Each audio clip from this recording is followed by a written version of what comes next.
Et là où ce qui se trouvait, c'était en 2 gros clubs privés, à Long Island et puis à Palm Beach. Et c'était 2 clubs privés que juste des Juifs pourraient être membres. That's it, that's all!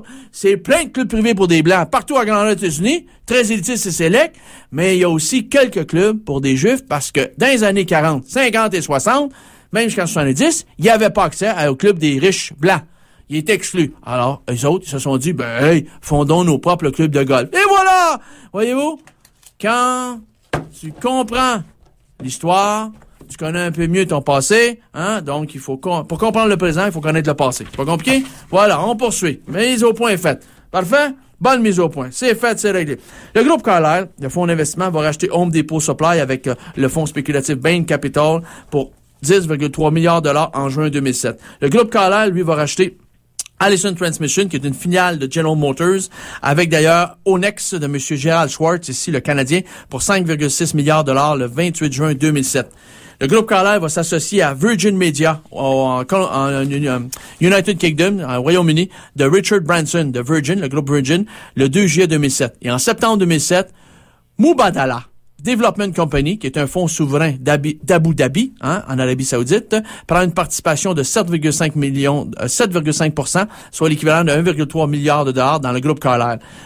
Olivier Sarkozy, qui est le demi-frère de Nicolas Sarkozy, se joint au groupe Carlyle à New York le 3 mars 2008. Auparavant, M. Olivier Sarkozy travaillait pour Dillon Read & Company de 1990 à 1993. Il travaillait aussi pour la banque First Boston de 1993 à 2002 et l'Union des banques suisses de 2002 à 2008. Les principaux clients de M. Olivier Sarkozy sont Bank of America, toujours la même, Bank of New York Mellon, Sallie Mae. Après ça, il y a également ABN AMRO, qui est la banque des Rothschild, et CIBC Mellon, ça c'est notre branche canadienne, la Canadian Imperial Bank of Commerce, qui est en cheville avec Mellon aux États-Unis. Le fonds spéculatif Carlyle Capital Corporation, qui est enregistré aux îles Guernsey, en Europe, un paradis fiscal, va déclarer faillite le 14 mars 2008 à cause des prêts hypothécaires à risque, les fameux subprimes, et aussi des mortgage-backed securities. Et ça, ils se sont vautrés dans ce type de papier commercial à risque, ces produits dérivés-là. Et c'est ce qui a fait mal, et c'est un onde de choc lorsqu'on a su que le Carlyle Capital Corporation faisait faillite en mars 2008. C'était une des premières briques qui nous a amené à ce crash de l'automne 2008. Le groupe Carlyle détient des participations majeures dans Dunkin' Donuts, où il est baigne, l'endroit préféré des policiers. Et je sais pas s'ils savent que la grosse participation, c'est détenu par un fonds secret proche de la CIA, le groupe Carlyle, c'est bon. Et ils sont également actionnaires de Wall Street Institute, du Lowe's Cineplex Entertainment, oui, les cinémas Lowe's Cineplex Entertainment, de Baskin-Robbins, décidément, Carlyle aime les beignes, c'est pour ça qu'ils en ont tellement sur son conseil d'administration. Il est actionnaire majoritaire dans Waterpik, les pommes de douche, et le Dr Pepper 7-Up, la fameuse boisson non alcoolique, et Hertz Group pour louer des camions. Et le groupe Carlyle contrôle quelques 140 compagnies générant des revenus annuels de 68 milliards de dollars et il emploie 200 000 salariés dans 21 pays. Pas pire. Le groupe Carlyle offre des rendements annuels de 34% en 2007. 34% de rendement. Tu comprends pourquoi c'est alléchant et qu'on n'attire pas des mouches avec du vinaigre? Le groupe Carlyle possède des actifs totaux de 89 milliards de dollars en 2008, l'année passée. Et on poursuit avec cet autre fonds spéculatif qui est très lié avec les services secrets, c'est le Texas Pacific Group ou TPG Capital. Dorénavant, à partir de maintenant, au lieu de dire Texas Pacific Group, chers auditeurs, je vais dire l'acronyme. Les 3 lettres TPG, ça va aller plus vite. Alors, c'était fondé en 1993 à Fort York, au Texas, par David Bonderman, Jim Coulter et William Price III. David Bonderman a fondé Air Partners, qui est le prédécesseur du Texas Pacific Group, TPG, en 1993, pour pouvoir racheter la firme d'aviation Continental Airlines avec son associé Jim Coulter.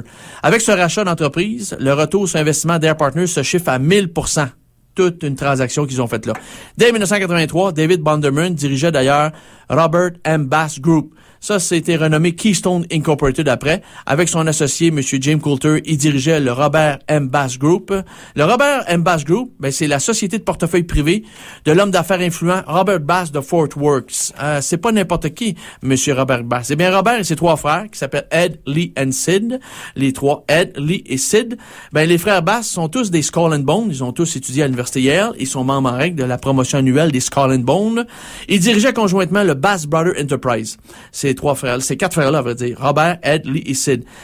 Leur oncle se nomme Sid Richardson. Et ce bonhomme-là, il est membre des services secrets du Pentagone depuis 1915. C'est la Defense Intelligence Agency.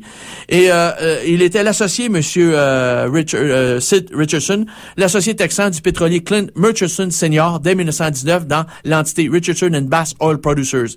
L'avocat des Bass et des Richardson et des Murchison et John Connolly. Eh bien, monsieur John Connolly, c'est le gouverneur du Texas.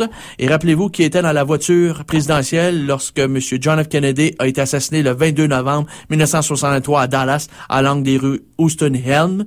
À 12h30, eh bien, c'était M. John Connolly, gouverneur du Texas, qui était assis direct là en avant. Correct? C'est juste une coïncidence. Pas besoin de vous énerver avec ça, mais c'est un club de petits copains. C'est serré. Parfait. Clint Murchison Jr. a fondé d'ailleurs le club de football, les Cowboys de Dallas, en 1960.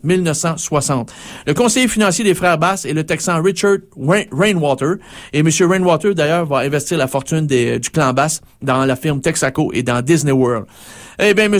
Rainwater, c'est l'homme lige, d'ailleurs, de Papa Bush, du clan Bush au complet, de fils Bush, du Papa Bush, également aussi de Jeb Bush, qui était le gouverneur de la Floride, jusqu'en 2006.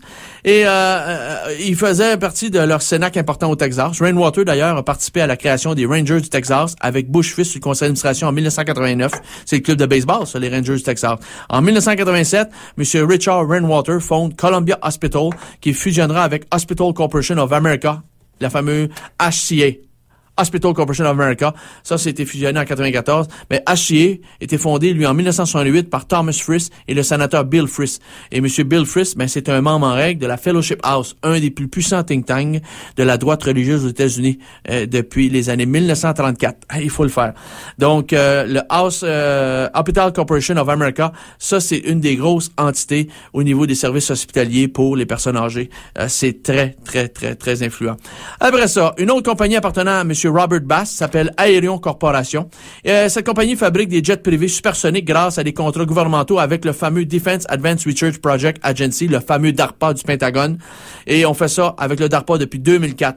David Bonderman, Monsieur David Bonderman, le boss de TPG, Texas Pacific Group, siège le conseil d'administration de GEM+, la plus grosse firme de puces électroniques au monde en France. Et ils ont racheté les gens de TPG, la compagnie GEM+ de France, et le gouvernement français n'y a vu que du feu.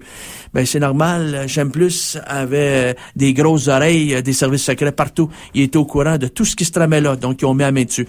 Et il est également directeur de Ryanair Holdings, incorporé en Irlande. Et Ryanair, ça, c'est une des petits avions lignes d'avions commerciales les plus préférés, de privilégiés de la CIA. Burger King Holdings, oui, les fameux hamburgers Burger King, hein? Alors, sache que Texas Pacific Group est un gros actionnaire de Burger King. Tu regarderas plus jamais ton hamburger de la même façon. Là-dedans aussi, il y a des caméras et des micros. Ben, c'est évident. Lève le petit pain, hein, au sésame. Regarde en dessous, tu vois, une caméra. Souris! On te regarde. Après ça, Continental Airlines, Washington Mutual, qui a fait faillite l'année passée, Harrah's Entertainment et World Wildlife Fund. Et ça, c'est le fonds environnemental, le World Wildlife Fund. Il est directeur, monsieur Bonderman, de cette entité-là. Son associé, Jim Coulter, c'est un ex-banquier de Lehman Brothers. Et un ancien banquier de Kuhn Loeb & Company. Et c'est l'associé de David Bonderman dans l'entité Robert M. Bass Group dès les années 1980. Coulter siège sur les concentrations de Virgin Entertainment Group de M. Branson à Londres, de Continental Airlines et de Allied Waste Industries. Et l'autre associé, M. William Price III, est un ex-financier chez General Electric Capital Corporation. Ça, c'est le bras financier de la General Electric.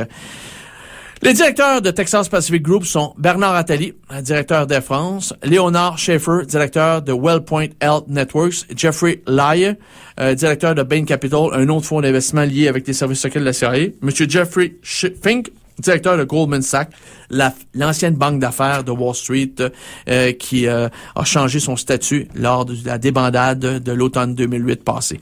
Texas Pacific Group fonde le fonds spéculatif TPG Partners Fund en 1993, incorporé dans les paradis fiscaux aux îles Caïmans. TPG rachète Continental Airlines, qui est alors placé sur le chapitre 11 des faillites aux États-Unis en 1993 avec Air Canada et Air Partner pour seulement 450 millions de dollars. Ça, c'est une aubaine. Pour la valeur que valait Continental Airlines, ils l'ont eu pour des peanuts. TPG va investir 800 millions de dollars dans Del Monte Food en 1997. Ça, c'est un des concurrents de la Chiquita brand, la banane Chiquita. Ben, il y a aussi Del Monte Food comme concurrent. Ben, TPG est impliqué là-dedans. Les produits Del Monte. Hein? C'est bon comme dessert? Oui, monsieur. Oui, avec, bien sûr,